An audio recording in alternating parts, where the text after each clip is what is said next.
감정을 빨아들이는 사람.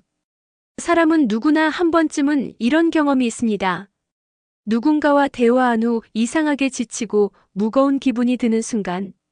말을 많이 한 것도 아니고 특별히 감정적인 갈등이 있었던 것도 아닌데 그 사람과의 시간이 지나면 마음이 텅 빈 것처럼 허전해집니다. 그것은 바로 감정 흡수자와 마주한 것입니다. 이들은 말없이도 상대의 에너지를 빨아들이는 사람. 에너지 뱀파이어라고 합니다. 당신이 기분 좋은 하루를 보내고 있다 해도 그들과 잠시 함께 있는 것만으로도 당신은 이유 없이 피곤해지고 감정이 가라앉기 시작합니다.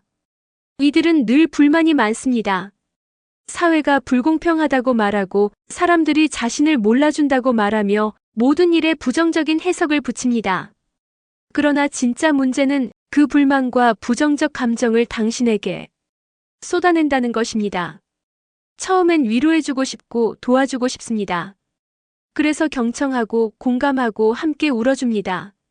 하지만 시간이 지나도 그들의 태도는 바뀌지 않습니다. 항상 누군가를 원망하고 늘 무언가에 실망하며 살아갑니다. 그들은 당신의 공감을 배려로 착각합니다. 그리고 당신의 배려를 의무로 여기기 시작합니다. 결국 당신은 도와줘도 함께 있어도 끝없는 요구를 받게 됩니다. 심리학에서는 이런 사람을 에너지 뱀파이어라고 부릅니다. 그들은 자신도 모르게 타인의 감정을 흡수하고 자신의 감정을 그대로 타인에게 주입합니다. 그들의 말에는 늘 한 줄의 후회가 있고 그들의 눈빛에는 늘 고단한 생이 담겨 있습니다. 하지만 그 어떤 말도 감사의 언어는 아닙니다. 당신이 아무리 잘해줘도 그들은 더 기대하고 더 바라고 더 의지합니다. 그러다 당신이 한 걸음 물러나면 너도 결국 나를 떠나는구나. 역시 나를 진심으로 위하는 사람은 없어. 이런 말로 죄책감을 심어줍니다. 그들은 누군가의 연민과 동정을 통해 자신의 존재를 확인하려 하고 결국 그 관계는 돌봄이 아니라 소진으로 이어집니다. 논어에서는 이렇게 말합니다. 군자는 마음을 지키되 남의 감정에 끌려가지 않는다. 지혜로운 사람은 남의 아픔을 공감하되 그 아픔에 빠지지 않고 함께 길을 나설 수 있는 사람입니다. 그러나 감정을 빨아들이는 사람은 자신의 감정에 타인을 끌어들이고 그 감정 속에서 함께 주저앉기를 원합니다. 당신은 누구를 위로하려 하다 정작 당신이 지쳐있지는 않으신가요? 지금 그 관계는 당신을 지키고 있는가요? 당신을 위로하는 관계인가요? 소진시키는 관계인가요? 관계란 함께 나누는 감정이어야 합니다. 그러나 감정이 한쪽으로만 흐르면 그것은 관계가 아니라 감정의 하수구가 됩니다. 지금 당신 곁에 사람을 떠올려 보세요. 당신이 그들을 떠날까봐 불안한가요? 아니면 그들 곁에 있을수록 당신이 무너지고 있나요? 마음은 공유할 때 따뜻해집니다. 그러나 감정을 소비하는 사람은 결코 당신의 마음을 따뜻하게 하지 못합니다. 이제는 감정의 주도권을 당신이 가져야 할 때입니다. 늘 피해자인 척하는 사람. 이 세상에는 늘 피해자인 척 살아가는 사람들이 있습니다.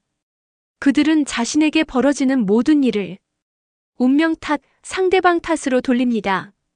직장에서 일이 잘 안 되면 상사가 이상한 것이고 인간관계가 틀어지면 친구가 배신한 것이며 가정에서 문제가 생기면 배우자나 자식이 문제라고 말합니다.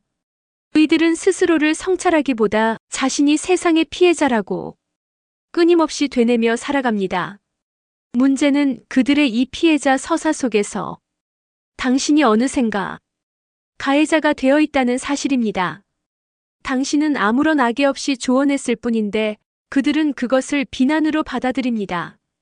당신이 도우려 한 행동이 그들에겐 간섭으로 받아들여지고 당신의 침묵은 무관심이라는 이름으로 해석됩니다. 이런 사람은 늘 상처를 말하지만 결코 상처에서 벗어날 생각은 하지 않습니다. 왜냐하면 그들은 피해자의 위치에 있을 때만 사람들의 관심과 배려를 얻을 수 있다는 걸 알기 때문입니다. 이들은 자꾸만 도와줘야 할 사람처럼 보이지만 사실 그들은 변화할 준비가 되어 있지 않습니다. 정신과 의사 스콧 팩은 그에 져서 거짓의 사람들에서 이렇게 말합니다. 피해자 의식을 가진 사람은 타인을 지배하기 위해 자신이 약자임을 내세운다. 그들의 연약함은 진짜가 아닙니다.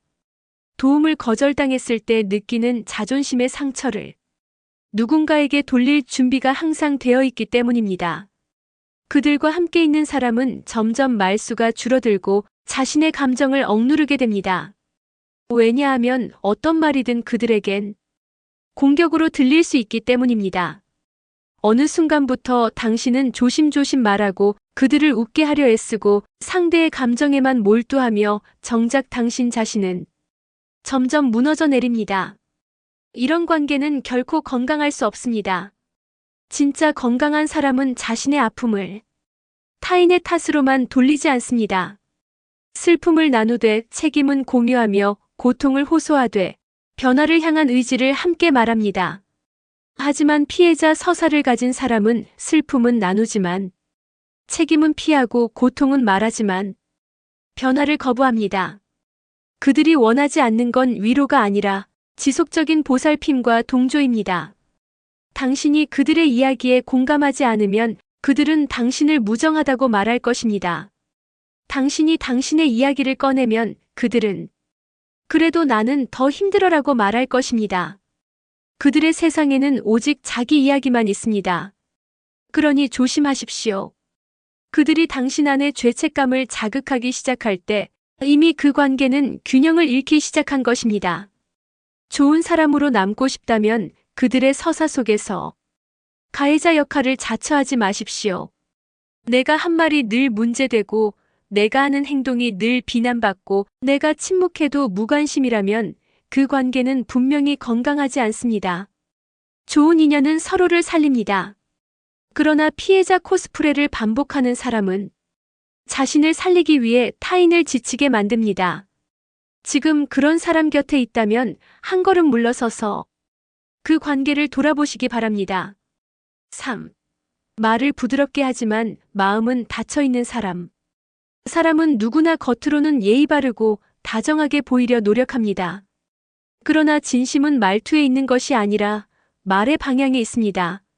악연이 되는 사람 중에는 표현은 조심스럽고 부드럽지만 실제로는 상대를 전혀 받아들이지 않는 사람이 있습니다. 이들은 말로는 공감하는 척하지만 실제로는 상대의 말에 귀 기울이지 않습니다. 그럴 수도 있겠다. 너무 고생했겠다. 그래도 잘하고 있는 거야. 이런 말들을 반복하지만 그 말 뒤에는 진심이 느껴지지 않습니다. 왜냐하면 그들의 말에는 마음의 움직임이 없기 때문입니다. 심리학에서는 이를 위로의 위장 효과라고 합니다. 즉, 위로하는 말로 상대를 포장하지만 그 말이 오히려 상대를 더 외롭게 만든다는 것입니다. 이들은 늘 착한 사람처럼 행동하지만 대화의 본질에는 늘 자신이 중심입니다. 상대가 힘들다고 말하면 나도 예전에 그런 적 있었어. 나는 그럴 땐 이렇게 했지. 하고 자기 경험을 이야기로 가져갑니다. 겉으로는 공감하는 것 같지만 사실은 상대의 감정을 자기 이야기 속에 묻어버리는 것입니다. 이런 사람 곁에 있으면 처음엔 다정한 것 같아 마음을 열게 됩니다. 그러나 시간이 지나면 자신의 감정은 항상 가볍게 지나쳐지고 상대의 말 속에는 나를 위한 공간이 없다는 걸 알게 됩니다. 결국 남는 건 나는 늘 혼자 말하고 있었구나 라는 외로움뿐입니다. 철학자 하이데거는 말했습니다. 경청하지 않는 언어는 결국 침묵보다 무겁다. 침묵은 괴롭지만 경청 없는 말은 더 깊은 고독을 남깁니다. 겉으로는 부드러운 말, 그러나 마음은 굳게 닫혀있는 사람. 이런 사람은 자신의 생각만을 중요하게 여기며 상대의 감정을 정리해주는 척하면서 사실은 자신의 프레임에 상대를 끼워 넣으려 합니다. 이들은 당신을 판단하지 않는다고 말하지만 이미 그들의 마음속에서는 정답이 정해져 있습니다. 그 정답에서 벗어나는 순간 당신은 그들에게 이해할 수 없는 사람이 되고 당신의 고민은 별일 아닌 것이 되어버립니다. 조용히 사람을 단정짓고 자신은 상처 주지 않았다고 착각하며 당신의 감정을 점점 메마르게 만드는 사람. 그 사람은 악연이 될 수 있습니다. 그런 사람 곁에서는 당신은 자유롭게 슬퍼할 수 없는 존재가 됩니다. 진짜 좋은 인연은 당신이 틀려도 흔들려도 그 감정 그대로를 받아주는 사람입니다. 왜 그렇게 느꼈어? 그 말이 너한테 그렇게 들렸구나. 이렇게 말해줄 수 있는 사람이 당신의 마음을 따뜻하게 감싸는 사람입니다. 말이 부드럽다고 해서 그 사람이 진심까지 부드러운 것은 아닙니다. 조용히 사람을 조종하려는 사람일수록 더 점잖은 말투를 입고 나타납니다. 그러니 말투에 속지 마십시오. 말과 감정의 흐름, 그 안에 담긴 진심을 느끼는 연습이 필요합니다. 지금 그런 사람이 떠오른다면 그들과의 대화를 잠시 멈추고 당신 안의 감정부터 돌아보시기 바랍니다. 4. 경계를 침범하는 사람. 좋은 관계는 적절한 거리감을 유지합니다. 서로를 존중하면서도 각자의 삶을 침범하지 않는 건강한 경계가 있습니다. 하지만 어떤 사람들은 이 경계를 넘나드는 것을 친밀함이라 착각하며 다가옵니다. 처음에는 사소한 부탁으로 시작합니다. 이것 좀 같이 해줄 수 있을까? 내가 요즘 힘든데 잠깐 통화 가능할까? 하지만 그 요청은 점점 커집니다. 그리고 어느 순간부터 그 사람은 당신의 삶에 과도하게 개입하기 시작합니다. 심리학에서는 이런 사람을 경계침해형이라고 부릅니다. 이들은 타인의 사생활과 감정에 거리낌 없이 다가오며 그것이 배려라고 믿습니다. 내가 너 생각해서 말하는 거야. 넌 왜 그렇게 반응해? 난 그냥 걱정돼서 그래. 이런 말들은 친절하게 들리지만 실제로는 상대의 감정을 침범하고 상대의 선택권을 무시하는 방식입니다. 이들은 당신의 일정에 개입하고 당신의 인간관계를 판단하며 당신의 사적인 선택에 간섭합니다. 그러면서도 자신은 그저 도와주고 싶었을 뿐이라고 말합니다. 당신이 거리를 두려고 하면 그들은 서운해하거나 상처받은 척합니다. 당신이 싫다는 표현을 하면 너 변했다는 말로 죄책감을 유도합니다. 결국 당신은 나쁜 사람이 되지 않기 위해 그들의 요구에 계속 응답하게 됩니다. 하지만 그럴수록 당신의 일상은 흐트러지고 당신의 감정은 지쳐갑니다. 좋은 인연은 서로의 삶에 공간을 남깁니다. 함께하되 얽매이지 않고 지켜보되 간섭하지 않으며 도와주되 침범하지 않습니다. 중용에서는 이렇게 말합니다. 돈은 가까이 있으되 넘지 않는다. 진짜 현명한 관계는 경계가 선명합니다. 서로의 삶을 인정하면서도 자유로움을 지켜주는 관계. 하지만 경계를 무시하는 사람은 자신의 불안과 불만을 타인의 삶에 흘려넣습니다. 당신이 나로 살아가야 할 삶에 그들의 방식과 의견을 계속 덧칠하며 당신의 중심을 흐리게 만듭니다. 그들과 함께 있으면 점점 내가 무엇을 원하는지가 희미해지고 내가 어떤 선택을 해야 하는지가 불안해집니다. 이것이 바로 나를 잃어가는 첫걸음입니다. 그러니 자신을 지키기 위해서라도 경계를 분명히 세워야 합니다. 관계는 끈이 아니라 거리입니다. 멀어졌다고 소중하지 않은 것이 아니고 가깝다고 모두 옳은 것도 아닙니다. 당신의 삶은 당신이 지켜야 합니다. 어떤 이름으로든 그것을 침범하려는 사람에겐 부드럽게 그러나 단호하게 말할 수 있어야 합니다. 여기까지가 괜찮고 그 너머는 조심해 주었으면 해. 당신이 그렇게 말할 수 있을 때 당신은 자신을 사랑하는 법을 알고 있는 사람입니다. 5. 계산적으로 관계를 이용하는 사람. 사람과 사람 사이의 인연은 진심이 중심이어야 오래갑니다. 하지만 어떤 사람들은 그 진심을 이용합니다. 관계를 도구로 삼아 자신의 목적을 이루려는 사람들. 그들은 언뜻 보면 인간관계에 능한 것 같지만 사실은 매우 치밀한 계산으로 사람을 대합니다. 처음에는 당신에게 유난히 친절합니다. 당신이 필요할 때마다 연락이 오고 자신의 속 깊은 이야기까지 나누며 빠르게 다가옵니다. 그러나 그 친절함의 방향은 언제나 자기 이익입니다. 그들은 당신의 능력을 파악하고 당신이 가진 정보, 인맥, 자원 등을 분석한 뒤 어떻게 접근해야 자신에게 유리할지를 결정합니다. 인간관계의 투자자처럼 행동하는 이들은 한번 친해지고 나면 도움을 요청하거나 함께 무언가를 하자며 적극적으로 나섭니다. 하지만 그 관계는 언제나 일방적입니다. 그들이 어려움에 빠졌을 때는 도와달라고 하고 그들이 원하는 것이 있을 때만 연락이 옵니다. 당신이 어려운 상황에 있을 때 그들은 조용히 사라지거나 아예 외면합니다. 그들은 서로 돕는 관계가 아니라 이익이 되는 관계만을 추구합니다. 이런 관계는 시간이 지날수록 필요합니다.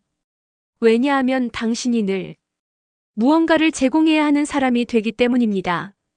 그들은 정을 베푸는 척하지만 사실은 당신의 호의를 비용 없는 자원으로 여기고 있습니다. 경제학에서 말하는 기회비용처럼 그들은 인간관계에서도 수익과 손해를 따지며 움직입니다. 그들과의 대화에는 늘 이익이 숨어 있습니다. 그들이 웃는 이유도, 그들이 공감하는 말투도 당신의 마음을 얻어야만 자신에게 유리해지기 때문입니다. 이들은 관계를 거래로 보는 사람들입니다. 지혜로운 인연을 선택하는 용기. 중용에는 이런 말이 있습니다. 군자는 사람을 가까이 하되 그릇되게 하지 않고 멀리 하되 원망하지 않는다. 우리는 살아가며 수많은 인연을 만납니다. 그중 어떤 사람은 우리를 북돋고 빛나게 합니다. 그러나 어떤 인연은 조용히, 천천히 우리를 무너지게 합니다. 관계란 참으로 오묘한 것입니다. 어떤 사람과 함께 있으면 삶이 더 풍요로워지고 어떤 사람과 함께 있으면 매일이 시험대처럼 느껴집니다. 불교에서는 이러한 인연을 어변이라고 말합니다. 업을 지은 사람과 다시 만나는 인연, 그 인연 속에서 다시 배워야 할 과제. 그러나 그 어변 속에서 우리가 해야 할 일은 끝없이 버텨내는 것이 아니라 지혜롭게 분별하고 깨달음을 통해 나아가는 것입니다. 인생에서 가장 중요한 선택 중 하나는 무엇을 할 것인가가 아니라 누구와 함께 할 것인가입니다. 유교에서는 인간관계를 의로 가늠합니다. 그 관계가 나를 올바르게 만드는가, 그 사람이 나를 선하게 이끄는가, 그 인연이 나의 인격을 성숙하게 하는가. 그렇지 않다면 단호하게 내려놓을 줄 아는 것도 하나의 용기입니다. 사람은 마음을 통해 연결됩니다. 말이 아닌 기운으로, 행동이 아닌 진심으로 서로를 느끼게 됩니다. 그래서 우리는 알 수 있습니다. 함께 있어도 편안한 사람, 말없이 있어도 따뜻한 사람, 멀리 있어도 내 편이 되어주는 사람. 이런 사람을 가까이 해야 하고 그 반대의 사람과는 부드럽게 거리를 둘 줄 알아야 합니다. 장자는 말합니다. 어떤 이는 봄바람 같고 어떤 이는 서리빨 같으며 어떤 이는 독처럼 스며든다. 이제 당신의 곁에 있는 사람을 바라보십시오. 그는 당신의 삶의 봄바람입니까? 아니면 마음 깊이 얼어붙게 만드는 서리빨입니까?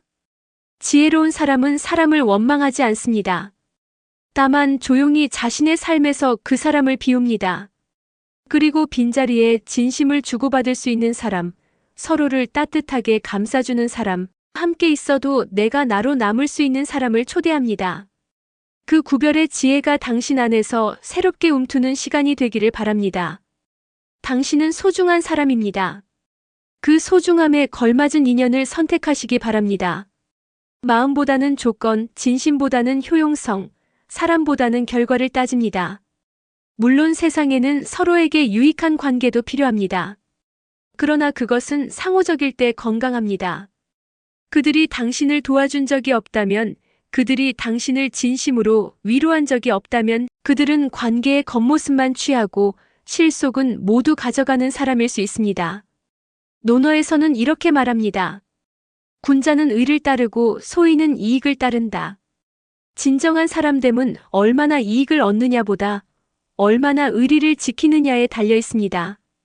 당신의 마음을 자주 시험하게 만드는 사람, 당신이 늘 먼저 손 내밀게 만드는 사람, 당신의 호의를 습관처럼 여기는 사람, 그 사람은 계산적 관계의 대표적 유형입니다.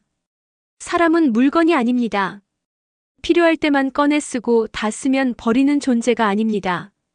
당신이 그런 취급을 받고 있다면 그건 사랑이 아니라 소비입니다. 그리고 당신은 소비될 존재가 아닙니다. 당신은 충분히 소중하고 존재 그 자체로 귀한 사람입니다. 계산적 사람과 멀어지는 일은 결코 냉정한 것이 아닙니다. 그것은 당신의 진심을 지키는 일이자 당신의 인생을 지키는 일입니다.